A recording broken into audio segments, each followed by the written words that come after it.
other shows we have for you to enjoy at myclassicradio.net. The Avengers was most certainly not a household name in South Africa prior to the radio series.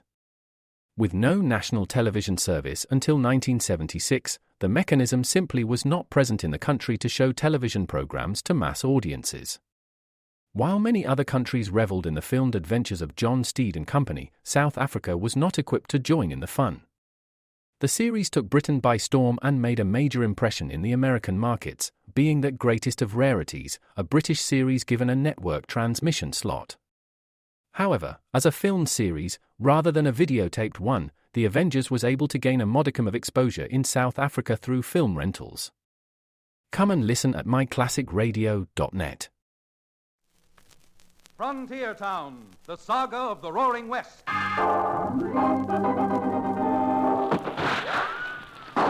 Frontier Town. El Paso, Cheyenne, Calgary, Tombstone. Frontier Town.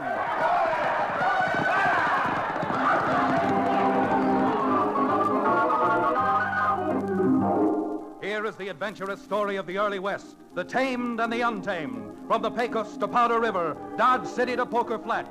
These are the towns they fought to live in and lived to fight for, teeming crucibles of pioneer freedom. Frontier Town!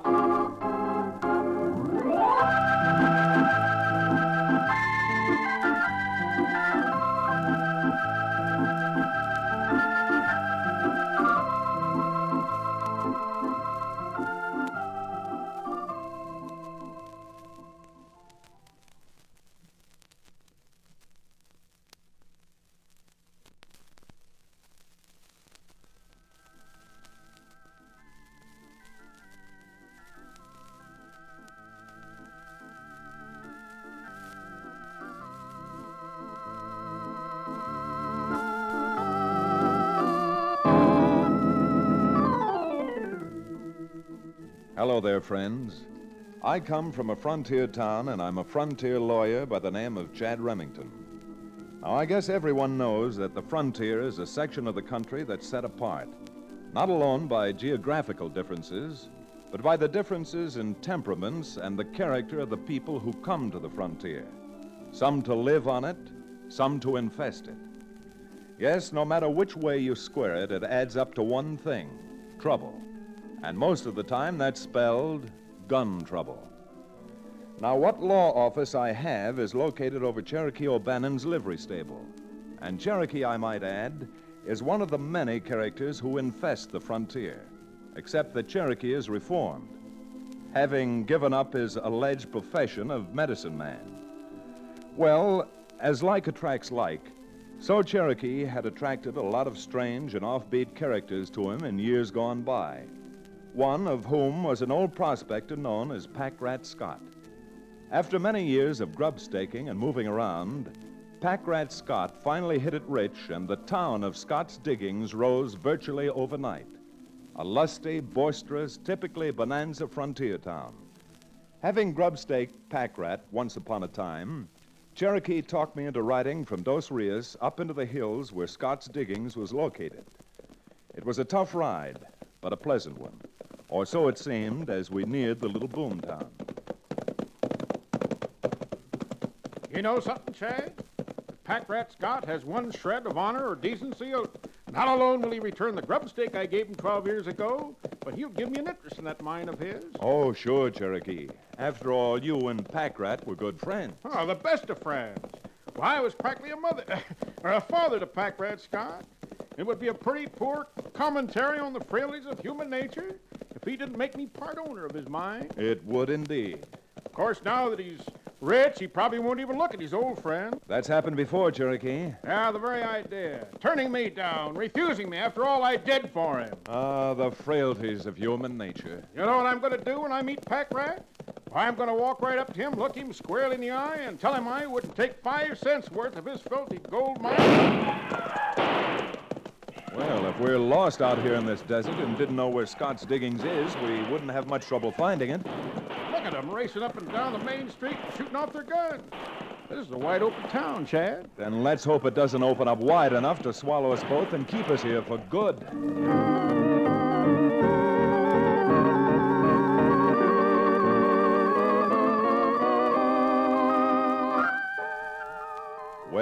after the excitement died down, we found it was just a bunch of the boys celebrating a new strike.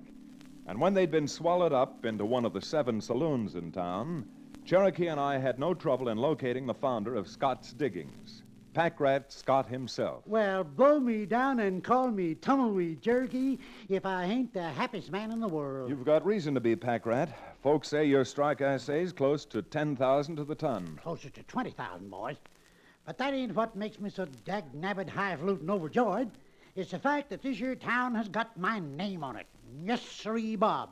The name of Pack Rat Scott. And Scott's Diggings is a-going down in the pages of history. I always knew you'd strike it, Pack Rat. I don't mind saying I'm mighty glad for you. Well, there's only one thing I ain't completely happy about. And what's that? Well, there's so many dat-busted boom towns here about lately that Scott's Diggings ain't real well known. And before I die, which ain't gonna be too long, I wish there's some way of making Scott's Diggings as well known as, well, Virginia City. Well, if that's all that's bothering you, Pack Rat, publicizing your name for the sake of posterity, then what you ought to do is to create a local chamber of commerce and engage a publicity man. Dog is ding-dot and delirious. That's about the best idea I ever heard of. A chamber of commerce and a publicity man. Yes, sir. I believe that'll do it. Now, just you leave it to Chad. He's about as smart as... Hey, Billy Blue Blazes, Chad. I know a publicity man. Is there any type of character you don't know, Cherokee? Oh, who is the Cherokee? What's his name? Well, I knew him several years ago when he was advance man for a medicine show I was traveling with. Left the show in Denver and went to San Francisco to work for a newspaper. I know, but can you get hold of him? And what's his name? Well, if you got a telegraph line in this mining camp of yours, I'll bet you I can get him down there on the next stagecoach. Oh, man, it's no object. Oh, what'd you say his name was again? Well, I didn't. It's Jerry Berry. Jerry Berry? Is he related to Harry Carey? Now, Chad, I'll thank you not to be facetious. Jerome K. Barry is perhaps the best publicity man in the entire business. And with a little luck and the proper salary, I'll have him here the day after tomorrow.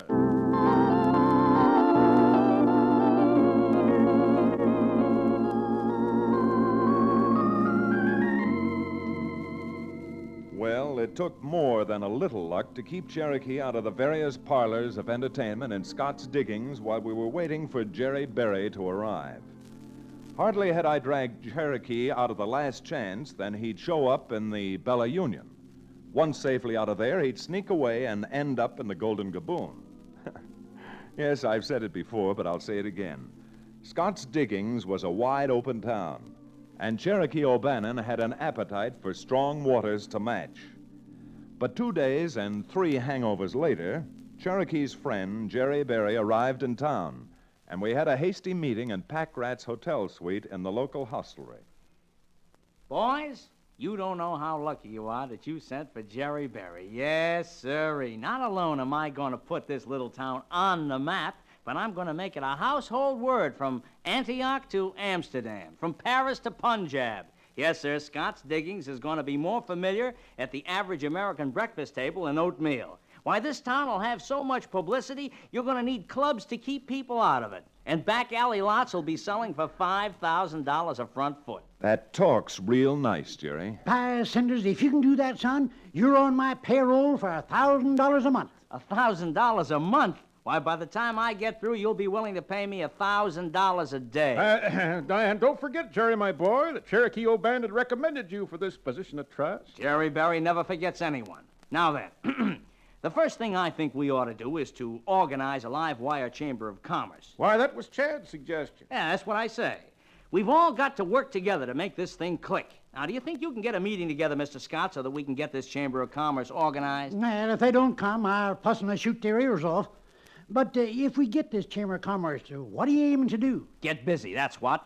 Get the name of Scott's Diggings on the city desk of every newspaper in the world. Well, there shouldn't be anything to that. You know what they say, it's a small world after all. You bet your boots. Now, here's what we'll do. Do you know who's the best-known miner who ever prospected out west? Never mind, I'll tell you. Samuel Clemens, Mark Twain. So, what do? I'll tell you that, too. We invite Mark Twain to come out here to visit us. And when he sees the wheels of industry... Industry?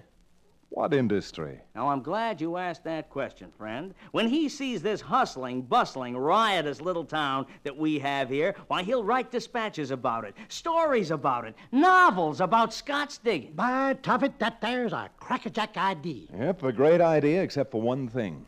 If any of you have been reading the papers lately, you'll know that Mr. Clemens is almost fatally ill. Well, we'll get him out here anyhow. Why, this dry desert air, this God-given climate, the cool breezes sweeping down from the... Jerry, your idea's a good one. But in the case of Mark Twain, it isn't going to work. All right, and who's Mark Twain to stop Jerry Berry? Why, he's just small potatoes anyway. Yes, sir, when I get an idea, I get a big idea. And this time, I've got a world buster. You know who we'll get down here to visit our town instead of Mark Twain? Never mind, I'll tell you. Evelyn Billingsgate. Evelyn Billingsgate? You mean the English woman who just wrote that sensational novel? Absolutely. The greatest, the hottest novel since the Songs of Solomon. Ecstasy's Fortnight. What a book. Why, the whole world is talking about it. Jerry, you're becoming a big disappointment. How are you going to get an English authoress all the way over here from England? Well, now, it just so happens that she's in San Francisco. She says that Ecstasy's Fortnight was an expose of the slums and the nightlife of Paris, and that her next book is going to be against the flaming canvas of the wild and woolly West. And where will she find a wilder and woollier West than right here in Scott's digging? Well, I don't know. You don't have to know, Mr. Scott. You just get the businessmen and the miners around this town into a place where I can talk to them, and the Scott's Diggings Chamber of Commerce will be born in full panoply. Now, let's go.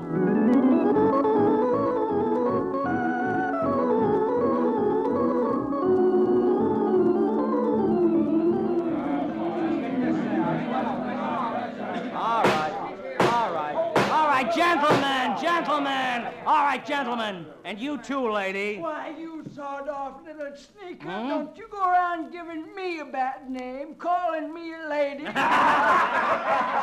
and she means what she says, Jerry.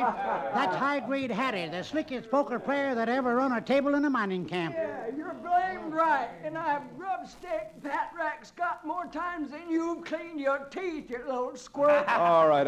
Look, folks, suppose we leave personalities out of this and get right down to business, huh? What do you mean, business?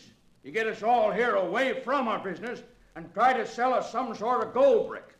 What do you take us for? A bunch of underage idiots? Moon, you got no right to talk that way. Because if we can form a Chamber of Commerce and get Evelyn's Billingsgate down here to write us up, why, that saloon and gambling joint of yours will do 10 times the business you're doing now. And I'll be willing to help make good that promise. I think you're all a lot of crackpots. What difference does it make if Scott's Diggins is known in New York?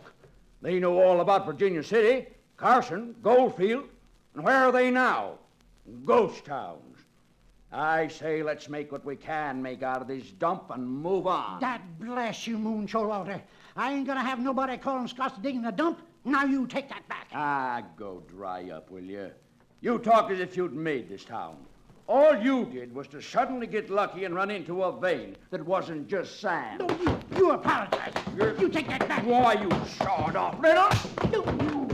Mister, I don't know who you are. I've never seen you before, and I don't care if I ever see you again.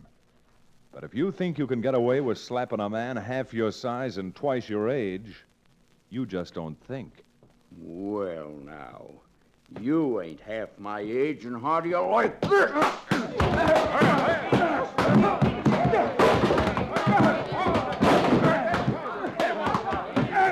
That's it, Chad. Now knock him over this way so I can get his picture.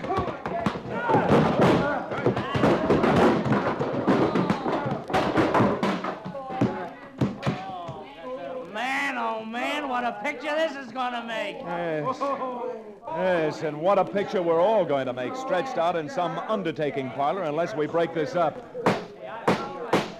All right, boys. All right. The organization meeting of the Scott's Diggings Chamber of Commerce stands adjourned.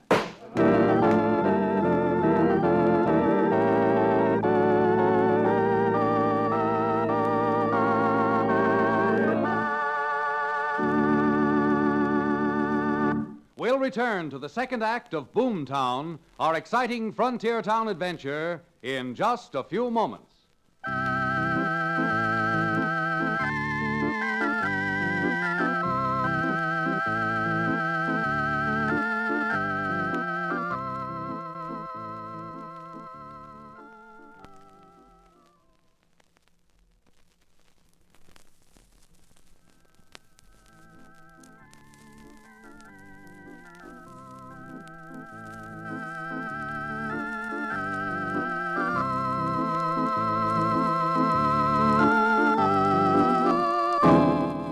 And now, Frontier Town.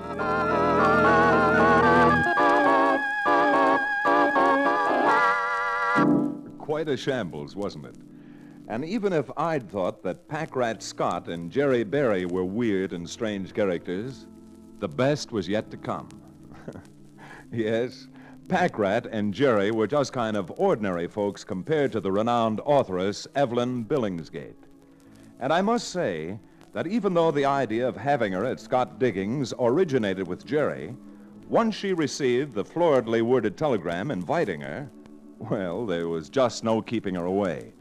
In fact, she arrived so quickly that the Chamber of Commerce was left with scarcely enough time to organize, despite Moon Showalter's hot-headed objections. Come on now, folks. Come on. Button up your lips and be quiet. Quiet down and let Mr. Barry here finish, won't you? Thank you, Pack Rat Scott. Now, friends, all I want to say is this. Miss Billingsgate is scheduled to arrive on the 2 o'clock coach, and we got a heck of a lot of organizing left to do. Oh, well, then stop flapping your jaws. Let's get down to brass tacks. Brass tacks, woman, in Scott's Diggings, there's nothing but solid gold tacks. I guess that's telling her. Now, all right, now, to go over it again quickly. Now, we're not taking any chances that Scott's Diggings will look too tame for Miss Billingsgate, so we're going to put on a little show for her that'll make Custer's Last Stand look like a Sunday school picnic. Now, we've already got a group to give her a thrill when the coach arrives, but who is going to take charge and organize the bunch who are going to hold her up at her hotel? Well, since nobody else is volunteering, I will. You would? Why, I thought you was dead against this. Well, since nothing I can do can stop it, I reckon the sooner we get it over with, the better. And you aren't just talking through your hat, mister. We've got to... Hey, why, it's almost 1 o'clock now. Now, we've got to get busy. Showalter, I haven't got time to go over all the details of the holdup with you, but you look like a man of imagination, so I'm going to leave it all up to you. And, brother, you're not making a mistake. Good. All right, let's break this up. And you fellas in the stagecoach hold up, you come with me. Evelyn Billingsgate's coach is arriving in town in less than 1 hour.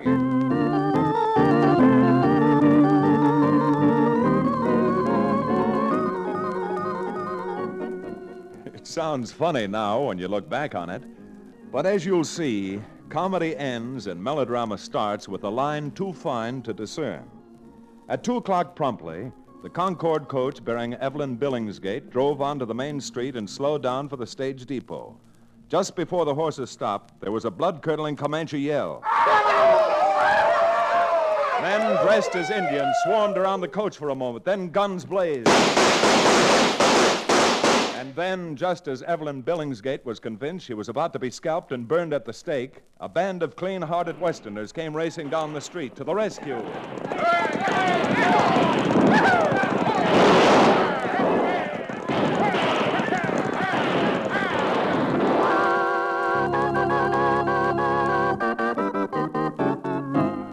Saved from the red man, saved from a fate worse than even death itself, Pack Rat, Jerry, Cherokee, and I gallantly repaired with Miss Billingsgate to her Rococo hotel room for a respite.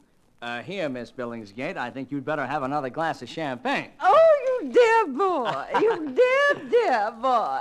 Yes, ma'am, that's me. I don't know what I would ever have done without you, Mr. Berry.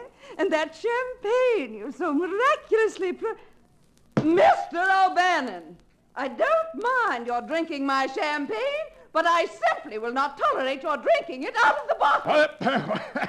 Why, that is to say, my lovely lady, my pretty little powder pigeon, well, I was afraid in withdrawing the cork that a bit of the glass might have chipped from around the neck of the bottle, and I was merely getting rid of it for you. And the champagne along with it. All right, put it on, Cherokee. And, Jerry, you'd better get Miss Billingsgate a fresh bottle. You bet your boots. And we got 60 fresh bottles already on ice. The folks around Scott's Diggings think a lot of your coming to visit them, Miss Billingsgate. And as soon as you feel up to it, there's a delegation waiting to call on you downstairs in the dining room.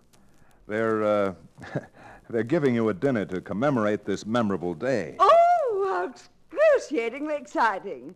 And I presume the menu will be made up of, now, whatever do they call it? Oh, yes, biscuits of acidulated dough.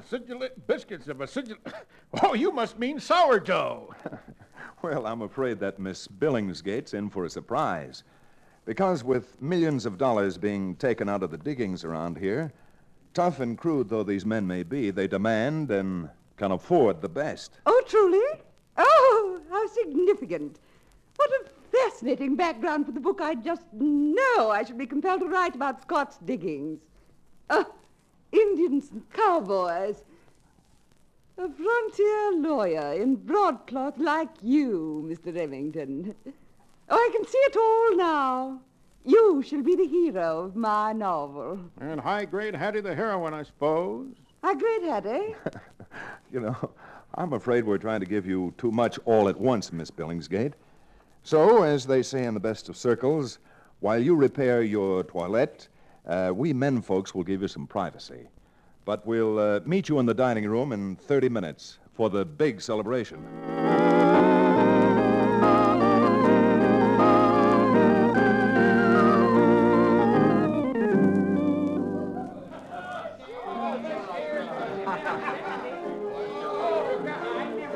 Oh, this is just too exciting. How about some more champagne? Hey, you big knothead, lay off. We've only got a few more bottles. Oh, in the name of Bonnie Prince Charlie, what was that? I'll tell you what this is, lady.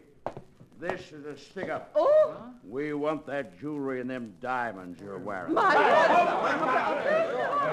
Hey, that Moon Showalter looks like the real thing, doesn't he? Come on now, lady. You want to turn that stuff over to us? Or do you want us to yank it off your neck? What? I never heard. Billy Blue Blazes, Jack, what was that? I don't know what that was, Cherokee, but that was no fake. That was the real thing. Come on. Say, sounds to me like someone's blowing high-grade Hattie's safe next door. Oh, in the safe? Well, let's not stand here. Let's get out and get after them.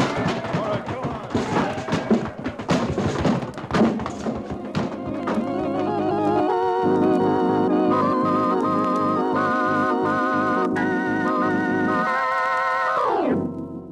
Well, whatever humor there had been in the situation vanished fast as we all piled out into the street and saw the wall of what had been high-grade Hattie's poker and entertainment parlor shattered in a cloud of smoke. Not 200 yards away, just vanishing around a turn in the street, were three men riding heels over leather for the hills. And in less time than it takes to tell, the Chamber of Commerce was on their own horses and streaking after the bandits wide open. But the chase was futile, and we reined up at Moon Showalter's command. Hold it, boys. Hold it. No use running these horses to death.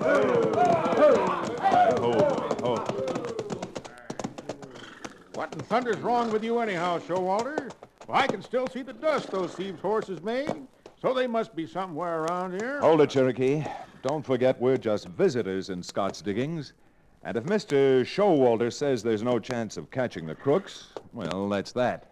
Well, I don't think we can catch them just by riding No, around. Showalter, and I don't think we can catch them either riding around out here. All right, come on, Cherokee. You and I had better go back to town and put on our thinking caps.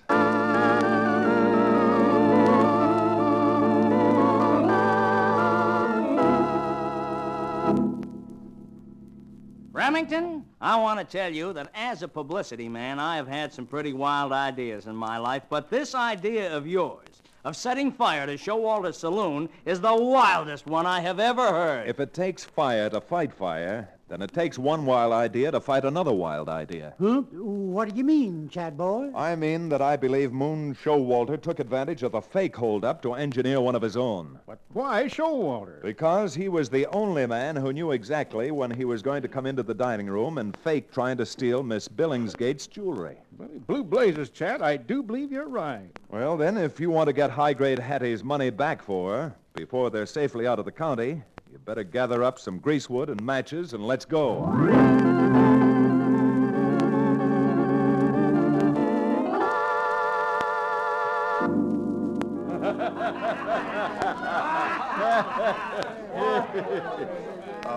Are you serious, Remington? Do you really think high-grade Hattie framed that robbery on herself? Well, Showalter, I wouldn't go that far. But I do think it was an inside job. And I think Your place is on fire! My place is on fire? Where? Back there! In the corner! It's your office, your private office. My office. Suffering Joe. Come on. Give me a hand. Cherokee, come on. Bust that door down. It's too late now. Hey, What do you want us to get out first for you, Showalter? The safe? No, my desk. It's got some... I mean, all my private papers are in it. Chad, you were right. All right, come on, boys. Grab hold of this desk. All right, Cherokee. Upend it. Over she goes. You Jaspers Loco or something. Look at that. Everything in my desk spilled on the floor, and the place is burning down. We're looking, Showalter, and all I can see is the money you stole from high-grade Hetty. All right, pick it up, Cherokee. Keep your dirty hands off that. Oh, no, you don't. And you're going to end up on the floor right along with the money.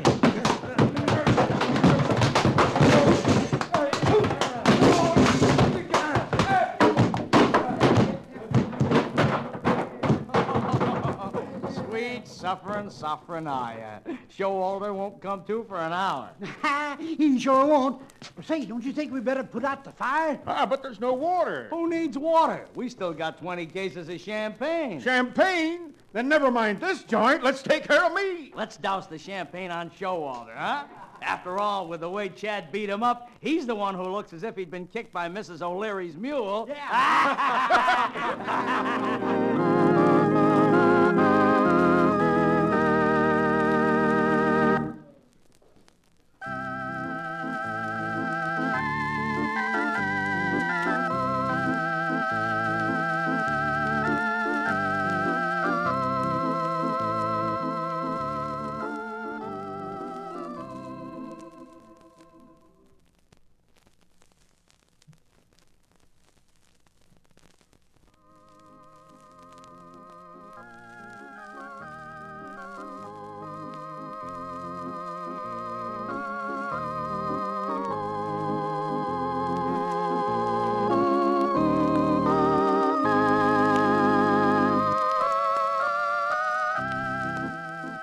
Frontier Town, starring Reed Hadley and featuring Wade Crosby, is a Bruce Ells production. Supervision and direction by Paul Franklin. Music written and played by Ivan Ditmars.